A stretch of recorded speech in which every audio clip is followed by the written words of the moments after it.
ini kita akan bahas sedikit mengenai gaya listrik. Misalnya nih, ada muatan 1 positif, kemudian muatan kedua negatif, terpisah sejauh R. Nah, antara dua muatan ini ada gaya tarik atau gaya tolak. Karena positif dengan negatif berarti ada gaya tarik menarik.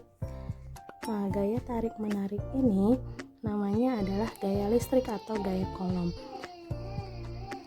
Ini adalah F12, yang ini F21. Rumus matematisnya bagaimana? Rumus matematisnya adalah F sama dengan K Q1 Q2 per R kuadrat. Atau supaya lebih mudah kita hafalinnya adalah F sama dengan kakiku retak-retak. Nah, jika ada seperti ini, ada 4 muatan Q1 positif, Q2 negatif, Q3 positif, dan Q4 negatif. Pertanyaannya, berapa gaya Coulomb di muatan Q2? Nah, kalau untuk seperti ini, pertama yang kita lakukan hanya menentukan arah. Oke, kita fokus dengan muatan 2 ya. Kita fokus dengan Q2. Oke. Q2 dengan Q1 berarti gayanya tarik menarik. Fokus dengan Q2 berarti gaya Q2 kemana? Ini gaya Q2 adalah ke sini, benar ya? Ini adalah F21. Nah, fokus dengan Q2 dan Q3, positif negatif dengan positif berarti tandanya juga tarik menarik. Oke, tarik menarik berarti arahnya adalah ke sini. Ini F23. Sekarang Q2 dengan Q4, negatif dengan negatif berarti tarik menarik. Kalau tarik menarik arahnya berarti kemana? Yang di sini. Ini ya, kita tulis di sini ya. Ini arah. Ini adalah F24. Nah, untuk menentukan arahnya bisa dipahami ya. Berarti F2 sama dengan F2. Kita fokus. Kita lihat tanda arahnya yang searah berarti positif, oke? Yang searah adalah F21 dengan F24 berarti ditambah F24, kemudian berlawanan dengan F23 berarti min F23. Nah, begini. Berarti kalau ada angkanya kita tinggal masukin angkanya. Oke, selanjutnya ada soal seperti ini. Dua muatan Q1 4 mikrocoulomb, Q2 min 9 mikrocoulomb. Nah, muatan tersebut terpisah sejauh 4 cm, di mana letak muatan Q3 yang besarnya 1 mikrocoulomb harus diletakkan agar gaya pada muatan tersebut bernilai 0. Nah, ini menjawabnya bagaimana? Pertama, kita harus tulis diketahuinya dulu ya. Nah, ini kita sudah tulis diketahuinya. Yang ditanya adalah berarti jarak ya. Berarti X agar F3 bernilai 0. Jadi di mana nih letaknya si F3 ini? Nah, setelah ini ada peraturan yang harus kita pahami dulu ya. Peraturan yang pertama adalah arah gaya harus berlawanan. Arah gaya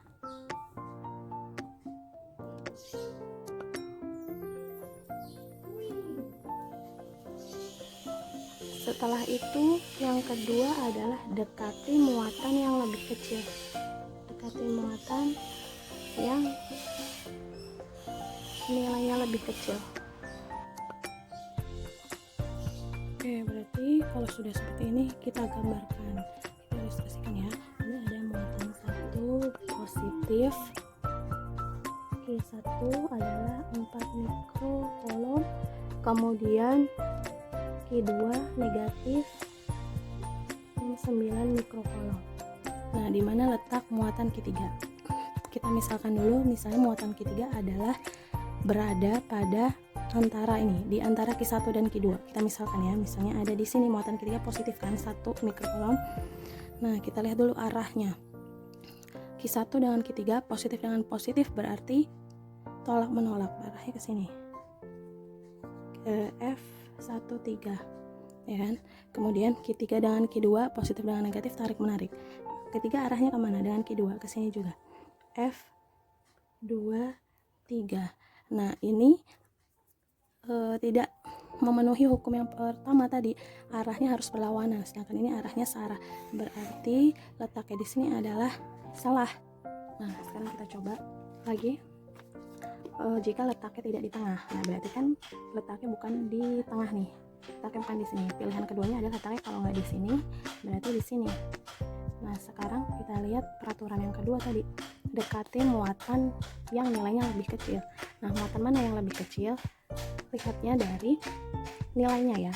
Ini kalau positif atau negatif itu hanya sebagai tanda untuk menentukan arah. Jadi yang dilihat adalah angkanya aja. Berarti kita anggap ini 4 mikrokolom dengan 9 mikrokolom, lebih kecil yang 4. Berarti dia dekati muatan yang lebih kecil. Berarti letaknya di sini. Ini Q3. Muatannya positif. Q3 1 mikrokolom. Nah, jarak sini adalah 4 cm. Kita misalkan, kita belum tahu nih jarak antara Q1 dan Q3. Kita misalkan ini adalah X. Nah, untuk mencari agar nilai pada Q3 ini 0, berarti kita lihat arahnya dulu. Arahnya Q3 dengan Q1. Positif dengan positif berarti tarik menarik ya. Berarti tolak menolak. Berarti di sini adalah F31. Kemudian Q3 dengan Q2, positif dengan negatif, tarik menarik. Q3 arahnya masuk ke Q2, ke Q3, berarti ke Q2. Oke, berarti ini adalah Q32. Nah, di sini kan arahnya berlawanan ya. Berarti di sini benar. Bisa nilai angkanya nanti 0 nilainya. Berarti supaya di F3 itu 0 ada apa aja?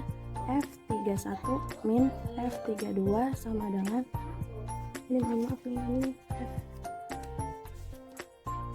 sama dengan 0.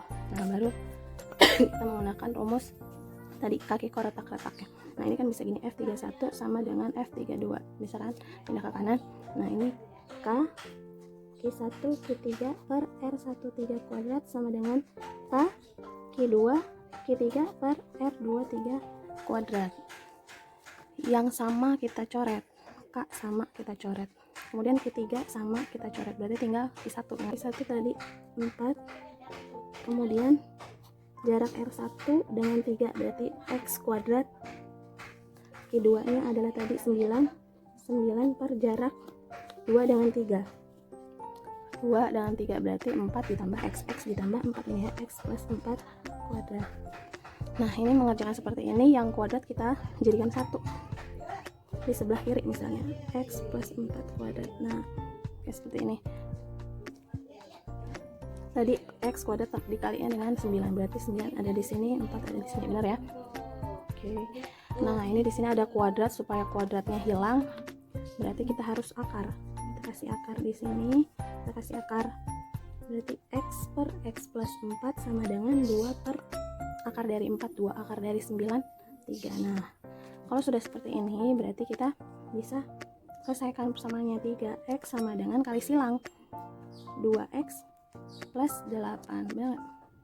Nah, 2X pindah ke kiri jadi min 3X min 2X sama dengan 1X sama dengan 8. Nah, ini X nya 8, berarti kalau ditanya jaraknya adalah dimana jarak Q3, yaitu 8 cm dari apa? Dari muatan dari Q1, dan kalau dari Q2 berapa? Berarti tinggal ditambah 4, 12 cm dari Q2. Oke.